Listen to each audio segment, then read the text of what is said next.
oversold items. From time to time you will oversold your items. Not recommended, but we understand it. It happens from time to time because the software program may indicate you have none in stock, but you have a couple back there that were unaccounted for. So naturally you would oversell to satisfy the customer's demand, and then go deal with the oversolds afterwards. So to find out how many items are oversold in your system, you can click on the inventory and purchases, click on inventory reports, and then click on print inventory reports. Now, I've designed quite a few reports, but the stock count report is a standard one out of the box that all System5 users should have. So if I click on stock count, instead of searching on everything, I can just simply, in this select on tab here, I can just select my oversolds. List only oversolds, that's quantity less than 0. Now you want to make sure you're not filtering unless you've got so many oversolds you need to filter. Typically you want to leave these all supplier field blank, brand blank. That means we're not filtering anything out. We want to look for everything. And I would typically do one department at a time. I'm in my Kings Park department. So click view, and there I see my oversolds. Okay, so I want to deal with these. Now there's a nice setting on the back end in the setup wizard. Going kind of faster. So as you can see, we've got -100 in stock of these and a bunch of -1s in stock as well. We don't have any on work orders, none on layaways. The available amount just means, okay, I've got -100 in stock and also -100 available. So as mentioned, in the setup tools, if I click on the menu button, it's another way to move around. Menu, setup tools, setup wizard. If I look at the inventory tab, inventory options 3, there's a checkbox here for force inventory items to be recounted when oversold. So that's a good feature to have turned on. That will, when we run the physical inventory count report, we can deal with the oversolds. So you're not having to count everything, but just the items that need counting. So back here at the home screen, I can click on Navigator, Inventory and Purchases, Physical Inventory Count. It's assigned to J, but it doesn't matter who it's assigned to. I'll assign it to myself when I click New. I'm going to click New. I could give this count batch a name. I'm going to call it count oversolds, and I'll just give it today's date. Yeah, we'll go periodic stock count. That's what we want for this option. I've assigned it, well, it's assigned to me. I'm logged in, Robert. So in the options tab, we're just going to count only include forced count items. So it's going to ignore everything else and only include my forced count items. It's typically a good idea to exclude stock on work orders. For the oversolds, it may not matter as much. You may not have any oversolds on work orders, but you never know. The reason why we want to exclude stock on work orders, in a normal situation, let's pretend you had 10 items in the store, but you had 2 on a work order going on the truck to your client. So you got 10 in total, but only 8 of them are really available. If I don't exclude stock on work orders, when I count my 8, if I only count the 8, it's going to reduce my stock, and I'll really have 6 available because it's going to deduct the other 2 going out. So really, a good rule of thumb is if you can ignore all the stock on work orders, just ignore it, and System5 will count them for you. So I'm only going to count what I have in the store, and the items on a work order, System5 will hold that count for me and add it back to my count. It gets a bit more complicated if the items on a work order are still in the store, but if they're designated in a will call area, well, that will help with that. and we want to include serialized items just in case any of our forced count oversolds are serialized. In the filters tab, I don't want to filter anything. I want to leave all of these unfiltered because I want to see everything oversold. So I click build.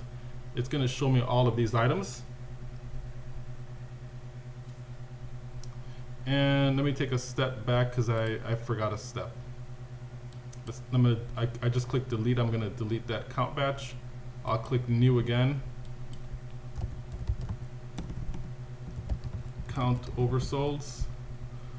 Same settings as before, but I forgot to check include oversolds. So that needs to be on or it's not going to show the negative numbers, right? So important, we want to include oversolds on. In my filters, nothing filtered out, click build.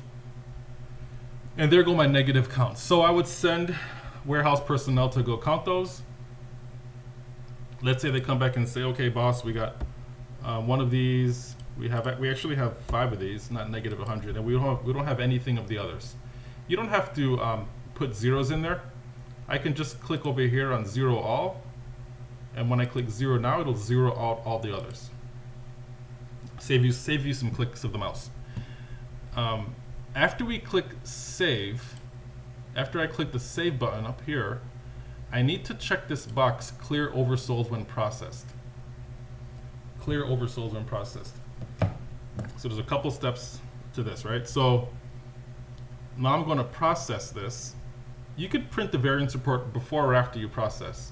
I like printing it right afterwards.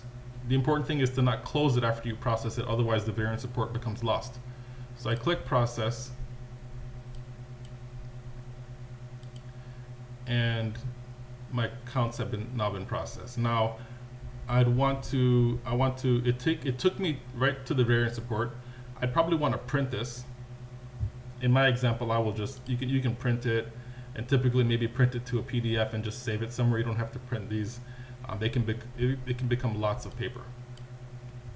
I'm just going to write down the number though. I've got 617306 to be accounted for general ledger wise in the bottom right hand corner, because the system said I had negative 5,000 of inventory. I verified I actually have 289.05, so I'm actually increasing my GL balance by 6,173.06. Okay, so that needs to be accounted for. That's done via a general ledger, a journal entry.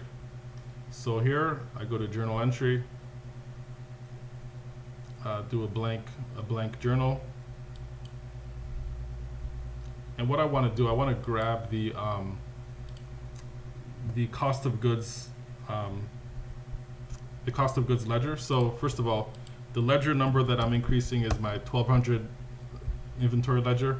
I'm debiting that by 6173.06, and then in this tab field right here, I double clicked and I can search for an appropriate 5,000 series ledger, and I'll just put it to stock adjustments.